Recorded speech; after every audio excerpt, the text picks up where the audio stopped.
Assalamualaikum warahmatullahi wabarakatuh. Saya Lulu Ilholia dengan NIM 2420024, Prodi Pendidikan Islam Anak Usia Dini, Fakultas Tarbiyah dan Ilmu Keguruan IAIN Pekalongan. Pada kesempatan kali ini, saya akan membuat video menjelaskan tentang jenis-jenis model pembelajaran pada anak usia dini.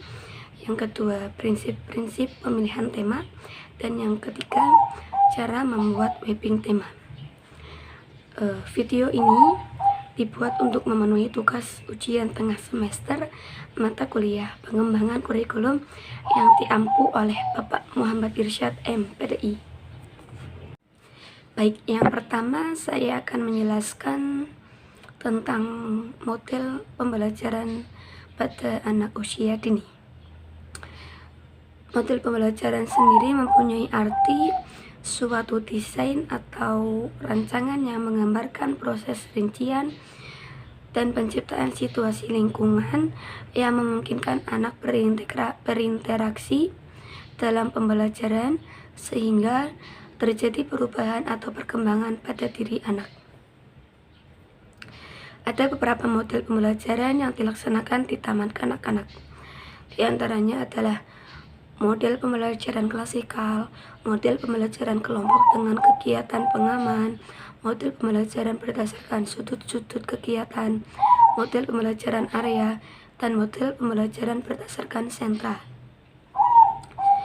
Model-model pembelajaran tersebut pada umumnya menggunakan langkah-langkah yang relatif sama dalam sehari, yaitu kegiatan pendahuluan atau awal, kegiatan inti, istirahat atau makan, dan kegiatan akhir atau penutup. Kegiatan pendahuluan adalah kegiatan awal dalam pembelajaran yang ditujukan untuk memfokuskan perhatian, membangkitkan motivasi sehingga peserta didik siap untuk mengikuti kegiatan pembelajaran. Yang kedua, kegiatan inti dilakukan melalui proses eksplorasi, eksperimen, elaborasi, dan konfirmasi. Kegiatan penutup kegiatan yang dilakukan untuk mengakhiri aktivitas. Model pembelajaran klasikal adalah pola pembelajaran di mana dalam waktu yang sama kegiatan dilakukan oleh seluruh anak sama dalam satu kelas atau secara klasikal.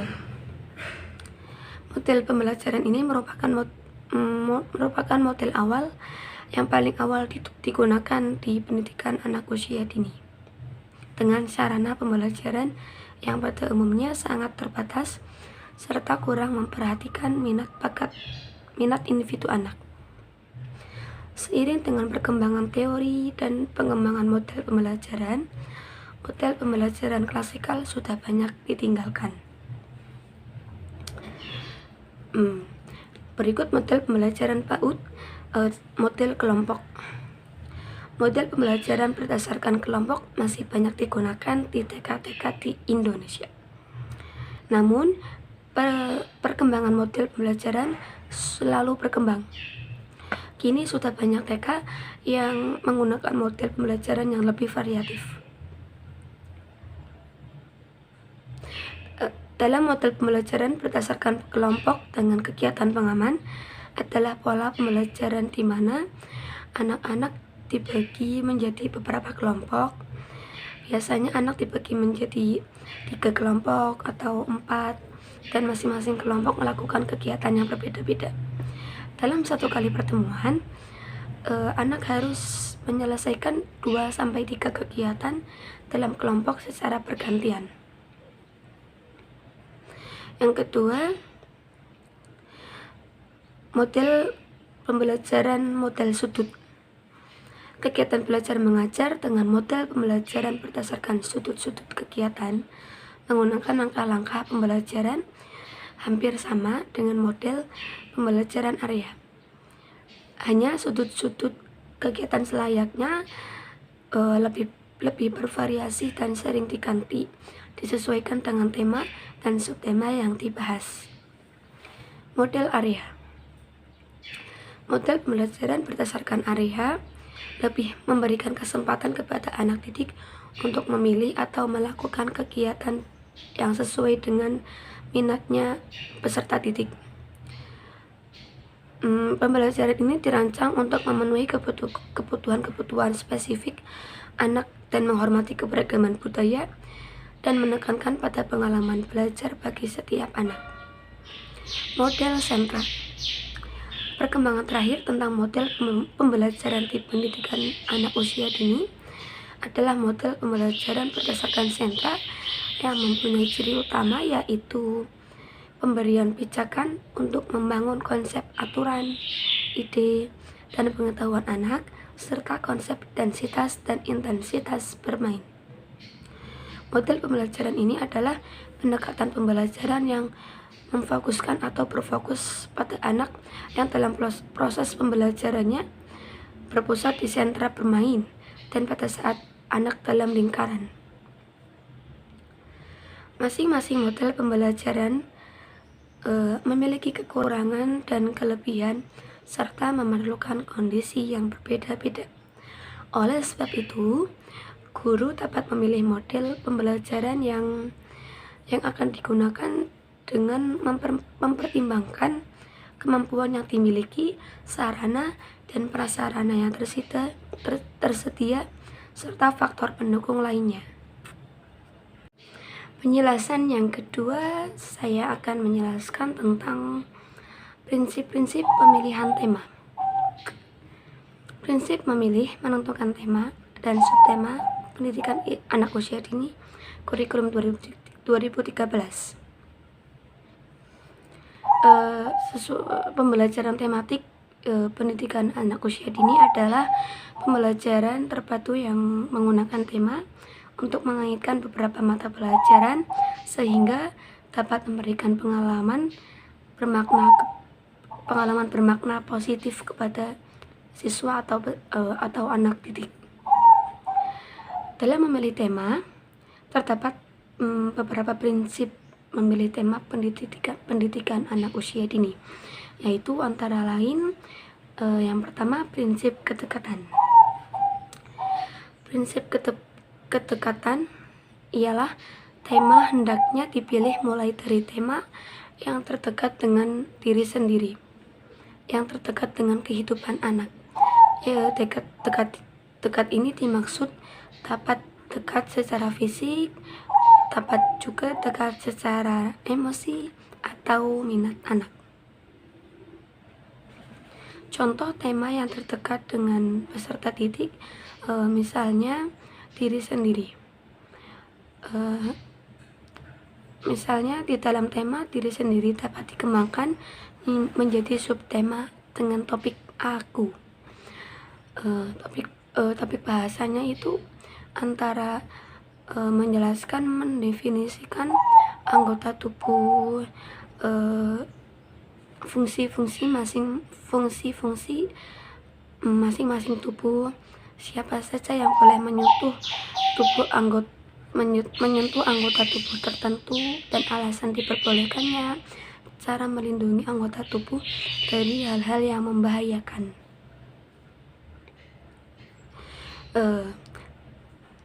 Yang kedua, prinsip kesederhanaan. Prinsip kesederhanaan artinya tema yang dipilih yang sudah dikenal anak agar anak dapat menggali lebih banyak pengalaman. Jadi, pemilihan tema tidak perlu yang muluk-muluk.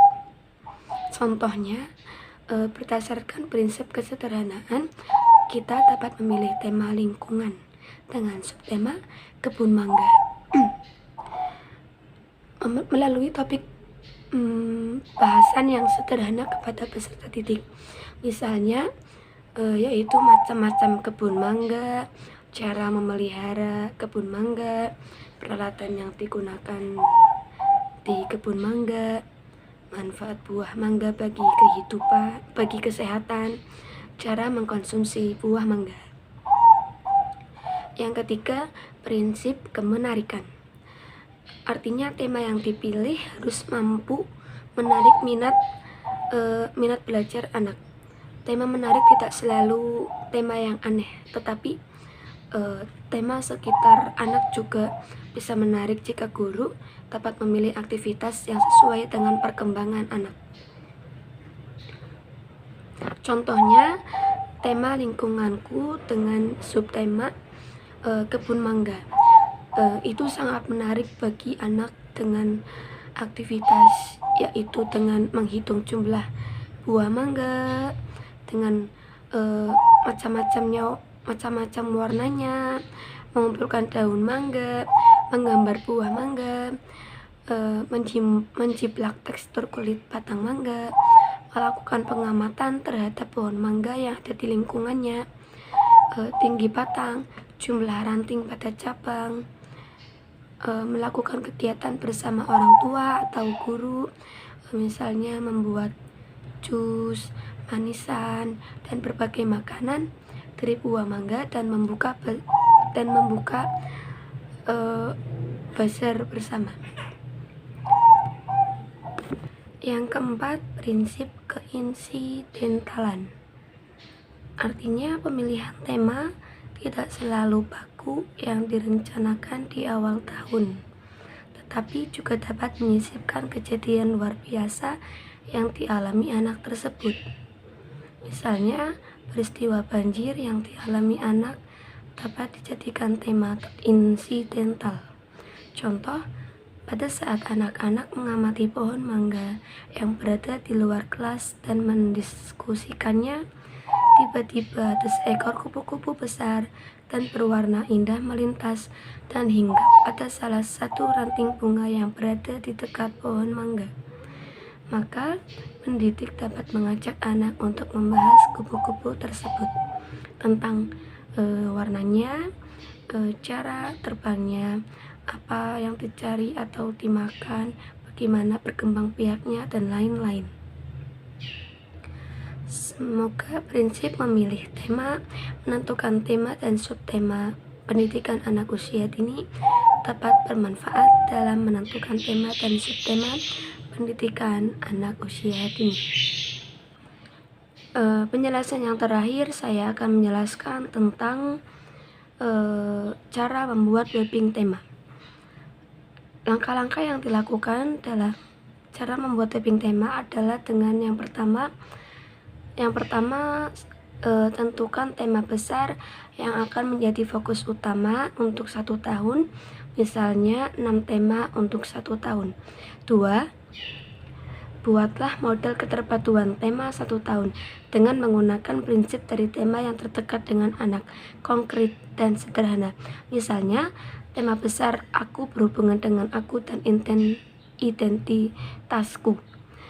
Yang ketiga, tuangkan semua subtema yang mungkin untuk berhubungan dengan tema besar aku tersebut. Misalnya, aku berhubungan dengan identitas, binatang peliharaan, sekolah, keluarga, alam sekitar, ataupun hari besar. Yang keempat, jumlah subtema yang dihubungkan tergantung kebutuhan dan keluasan wawasan pengetahuan yang dimiliki oleh pendidikan anak usia dini. Yang kelima, urutkan subtema di atas dari yang terdekat, mudah dikenali anak atau berdasarkan pertimbangan kebutuhan untuk segera dibelajarkan kepada anak. Tema 1 sampai dengan 6. Yang keenam, kemudian masing-masing subtema dijabarkan lagi sehingga setiap subtema memiliki penjabarannya yang lebih terperinci agar anak mendapatkan gambaran pengetahuan dari tema tersebut. Misalnya, pengembangan subtema binatang. Yang ketujuh, pembagian tema dan jumlah minggu yang digunakan sangat tergantung kepada keluasan tema tersebut. Misalnya, untuk tema binatang dapat diberikan selama 4 minggu dengan pertimbangan yang rasional.